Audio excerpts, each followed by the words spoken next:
Y ya debería estar grabando, creo. Ya. Ujú. Ahora sí, entonces, buenas tardes, doctor. Me presento. Soy Gabriel Espinosa, estudiante de la Facultad de Ciencias de la Computación en la Universidad en la Universidad de Ingeniería y Tecnología, Lima, Perú. Estamos desarrollando un proyecto de investigación para el curso de proyectos interdisciplinarios y hoy quisiera hacerle una breve entrevista, si me lo permite.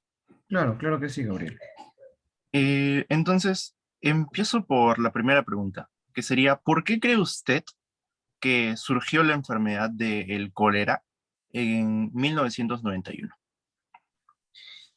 Ya, miren, cólera básicamente viene a ser una enfermedad infecciosa que apareció básicamente por la contaminación. Generalmente se contaminó o se había infectado por el agua contaminada, por las heces, que es su medio de transmisión.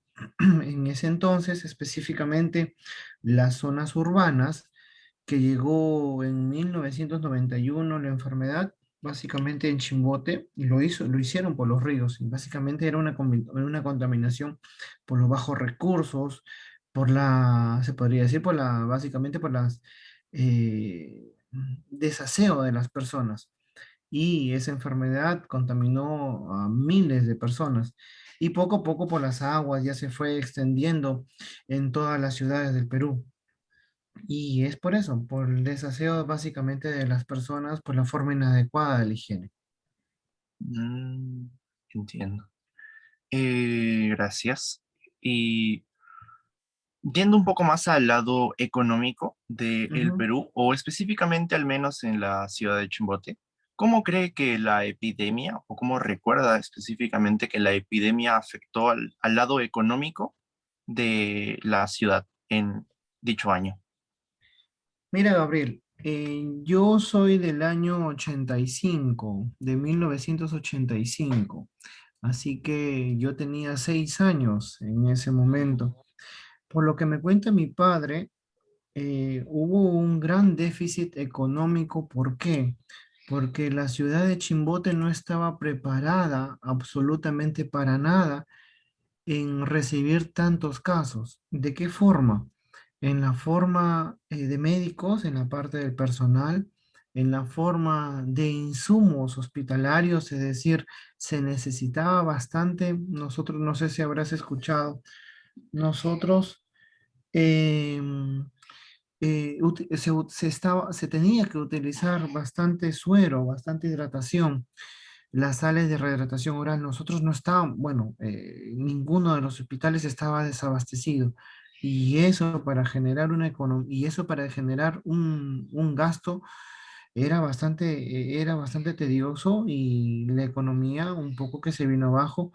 Agrégale esto, muy aparte muy aparte de los gastos ya de las zonas urbanas, que ya de por sí es gente pobre. Así que afectó bastante todo este tipo de economía, tanto en lo social y tanto a nivel hospitalario de salud, que sí te puedo mencionar. Ujú. Entiendo. Y más o menos, ¿por qué colapsaron dichos servicios de salud que me comentó hace un momento? Claro, como te vuelvo a decir, Gabriel, colapsaron porque nosotros no estábamos, bueno, el personal de salud no estaba preparado para esta pandemia que básicamente se dio. No teníamos tantos casos, y al día se veía, si al día nosotros, mejor dicho, si al día un médico veía 1 o 2 casos, en ese momento se veía 100 casos al día. Así que no se estaba preparando. Tal igual, es una manera comparativa en lo que se refiere a esta pandemia que estamos viviendo. No estamos preparados, no estamos preparados para soportar tantos enfermos.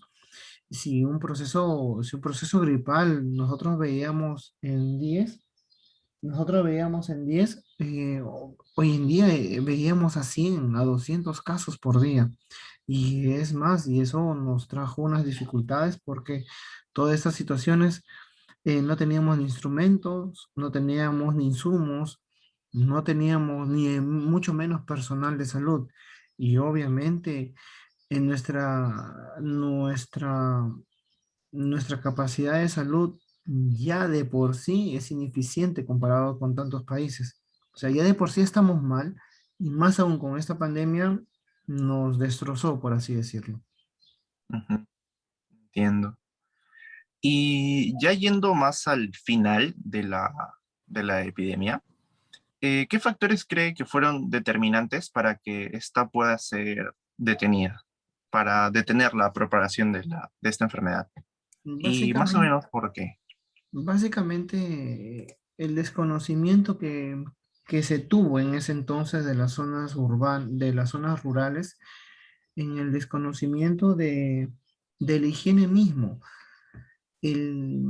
Esa epidemia del cólera, hoy en día sabemos, hoy en día no estamos viendo esos casos, porque sabemos que básicamente el tratamiento es agua y jabón, nada más, es la higiene principal. En ese entonces no se sabía, era un desconocimiento total, un desconocimiento de que por intermedio del agua, por el medio del agua, se contaminaba tanta gente y allá en las zonas urbanas, en las zonas rurales, perdón, no utilizan eso, no tienen específicamente, no lo clorifican el agua, no se tiene específicamente un buen baño, por así decirlo, como lo tenemos nosotros en las ciudades. Y es por eso de que ese desconocimiento fue fatal para que nosotros, o para que en ese entonces se colapse todo el sistema hospitalario. Y es como una cartilla de naipes. Esos casos fueron incrementándose a montones, por más que se sabía el tratamiento específico, que solamente faltaba hidratación. Y ese desconocimiento por parte de todo el mundo, no solamente de esas personas, por todo el mundo, ocasionó ya de que ese desconocimiento ocasionó que colapsáramos completamente en todo ámbito hospitalario, todo ámbito social, todo ámbito económico. Y así surgió lamentablemente esa epidemia del cólera. Ujú. Entonces, más o menos como en conclusión, podríamos decir que el desconocimiento fue uno de los factores más importantes, más relevantes para que esta epidemia se propague, ¿cierto? Claro que sí, el desconocimiento viene a ser una parte fundamental en toda enfermedad o o en toda epidemia. Tal igual como estamos pasando el día de hoy, el desconocimiento el día de hoy específicamente de no utilizar mascarillas, de no saber nuestro distanciamiento, es lo que nos ha originado lamentablemente esta catástrofe que estamos viviendo. Y lamentablemente somos un país ignorante en todo el sentido de la palabra, comparado con otras ciudades que en un par de semanas o un mes lo tenían cercado este virus. Nosotros no, nosotros seguimos haciendo nuestra vida cotidiana, diaria y común, como si no pasara nada. Pero así funcionamos nosotros, lamentablemente, por el desconocimiento, y eso viene ya de cultura de cada una de nuestra educación, en el colegio, en la universidad, en casa. Lamentablemente sí, así funcionamos, Gabriel. Ujú. Sí, por supuesto, lo entiendo bastante bien.